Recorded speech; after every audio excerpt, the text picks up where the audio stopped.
हृदय भारतम के चलचित्र में मैं हृदय आप सभी का पुनः स्वागत करता हूँ। आज के चलचित्र में हम बात करेंगे चोल साम्राज्य के बारे में, चोल एम्परर के बारे में कि कैसे विकसित हुआ चोल साम्राज्य, कैसे स्थापना हुई इसकी, वो कौन से समय थे, वो कौन सी घड़ियाँ थी जब इसका विकास आरंभ हुआ। तो आइए प्रारंभ करते हैं।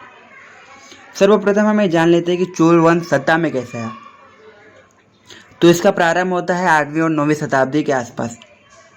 कावेरी डेल्टा क्षेत्र में मुट्टरिया नाम से प्रसिद्ध एक छोटे से मुखिया परिवार की सत्ता थी। डेल्टा उसे कहा जाता है जब पानी किसी सागर में मिलने वाली रहती है तो वो सीधे ही नहीं मिल जाती, वो थोड़ी थोड़ी शाखाओं में बढ़ती रहती है। वो इसका कारण होता है उसके अंदर बसे पत्थर, मिट्टी, ये सब के कारण पानी मुख्य शाखाओं में मिलने से पहले, नदियाँ मुख्य सागर में मिलने से पहले छोटी छोटी शाखाओं में बढ़ती है और इस शाखाओं में बंटने के कारण पानी के पास एक त्रिकोणीय भूमि का निर्माण होता है जिसे अंग्रेजी में डेल्टा कहा जाता है।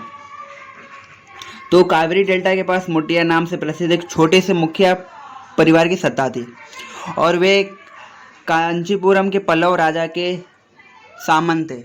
सामंत का अर्थ पुराने समय में राजाओं लोग के लिए जो सबसे बड़े भूस्वामी रहते थे, जिनके पास सबसे ज़्यादा भूमि रहता था, वे राजा के लिए उपहार लाते थे। राजा उसे मातहत एवं सामंत कहते थे। तो ये जो मुखिया थे कावेरी डेल्टा के, जो मुट्टिया नाम से प्रसिद्ध थे, वे इसी पल्लवा राजा के मातहत अर्थात सामंत थे।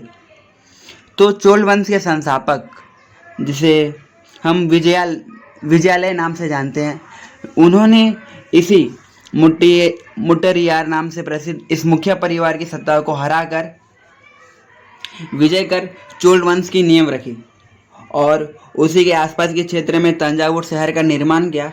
साथ ही साथ उसी क्षेत्र में निशुम्भ सुदिनी नाम देवी के नाम से प्रचलित एक मंदिर की भी स्थापना की। आने वाले समय में चोल वंश के संस्थापक विजयालय के उत्तराधिकारियों ने इसके आसपास के इलाकों को भी जीतकर अपने चोल वंश में सम्मिलित किया। इनमें कुछ क्षेत्र तो ऐसे आते थे जो पांड्यन एवं पल्लव वंश के अंतर्गत थे।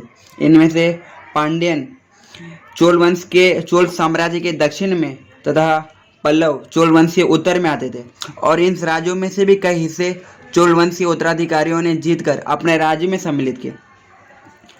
चोल वंश में सबसे प्रसिद्ध राजा जो हुए वे थे राजराज प्रथम। माना जाता है वे इतने शक्तिशाली थे कि वो चोल वंश के समस्त जितने भी राजा हुए चोल वंश में, सबसे ज़्यादा उन्होंने ही अधिक क्षेत्रों को जीता और उन पर अपना नियंत्रण विस्तारित किया। उन्हीं के नीतियों को लिए उनके पुत्र राजेंद्र प्रथम ने गंगा घाटी, श्रीलंका एवं दक्षिण पूर्वी एशिया देशों पर आक्रमण किया और इन अभियानों के लिए उन्होंने जल सेना भी बनवाई।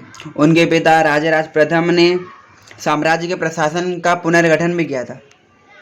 इस प्रकार चोल वंश का साम्राज्य दिन प्रतिदिन बढ़ता गया और भारत के समस्त साम्राज्य में एक विशाल एवं शक्तिशाली साम्राज्य के रूप में उभरा और समूचे विश्व में भारत की शक्ति की नींव रखी।